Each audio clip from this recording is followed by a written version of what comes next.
حدیث کې راځي علامه بیهقی رحمه الله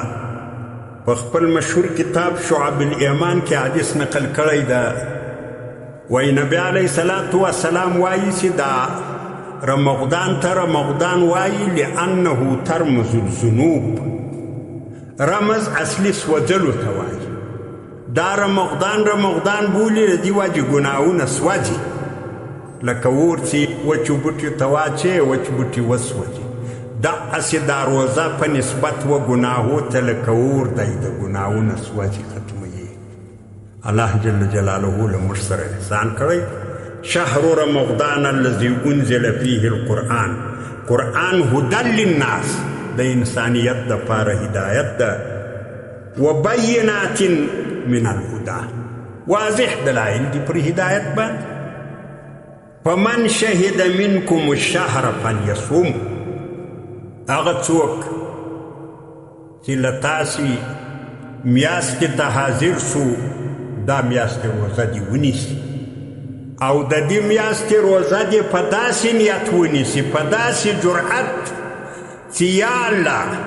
که زما دا انساني نقصان نه وای چونکې زه انسان یم ناقص یم په کار خو دا و چې دا میاشت کاره سوې وای ما له څښلو له خوړلو خوله بنده کړې وای د اختر تر ورځې پورې ستا د دې عظیم احسان شکر بلا بیا هم نه وای ادا سوی خو چونکې زه انسان یم کمزوره یم برداشت مې کم ده دغو ونه برداشت لرمه چې له ساره ته ماښامه پورې ډوډۍ پرېږدم اوبه پرېږدم نور نو دا کم عظیم احسان چې تا پر موږ کړی ده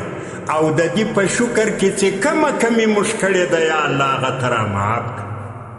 یا الله زموږ د عجز په تقاضا زموږ د انساني فطرت په تقاضا دا لږ غوندې شکر ستا د دې عظیم نعمت ته له موږ قبول که او ته له موږ راضي سه په داسې همت و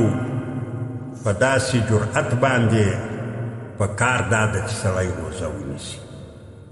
او په ښه محبت باندې په ښه اخلاص باندې تراویح وکړي ښه سوکه یې وکړي پیشلمي په وخت کې کور چې اسیم ډوډۍ ته راپورته کېږي اودس وکړي یو دوه رکاته نفل وکړي دا وخت کې نفل کول ډیر لوی ثواب لري عظیم اجر ده او په دغه وخت کې دعاګانې هم ډېرې شي قبلیږي الله جل جلاله باندې خپل ضروریات عرض او د مسکین غریب همدردي وکړي چې څونه یې په وس پوره وي او دغه میاشت کې اغنیا د مؤمنانو چې دي په کار دا ده چې خپلو مالو ته حساب وکړي زکاتونه وباسي ځکه یوه روپي په دغه میاشت کې الله جل جلاله یو پاویا ځینې قبلوي یوه مسله راځي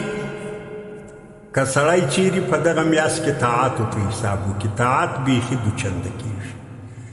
طاعت داسې مرتبې ته رسېږي چې له حسابه یې سړی عاجزه کېږي په دغه میاشت کې چې فرضي عبادت ادا سي دا یو په اویا یې الله ثواب ورکوي یو حساب ده چې وسي دغه د جمعې لمانځه ته که چیرې موږ حساب وکړو بلکې د جمعې لمونځ خو لا خیر په جماعت کېږي یو بل لمونځ چې راواخلو نن د مازدیګر لمونځ دا که سړي په کور کې وکوي په دکان کې وکوي نو دا خو یو لمونځ او چې دغه لمونځ سړی په جماعت باندې ادا کړي نو دا یو په 25 کېږي لکه 25 واره چې دا لمونځ وکړي او دغه لمونځ چې په جامع مسجد کې وسي لکه دا زموږ مسجد یا نور بعضې داسې مسجدونه چې د جمعې لمونځ کې کېږي په دې کې بیا یو لمونځ الله په 500 باندې ثواب ورکوي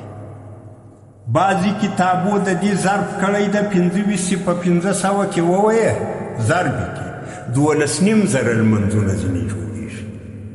لکه دکان کې چې یوه سړي لمونځ وکوي او یو بل سړي په دغه مسجد کې وکوي یو په 12,000 باندې الله ثواب ورکوي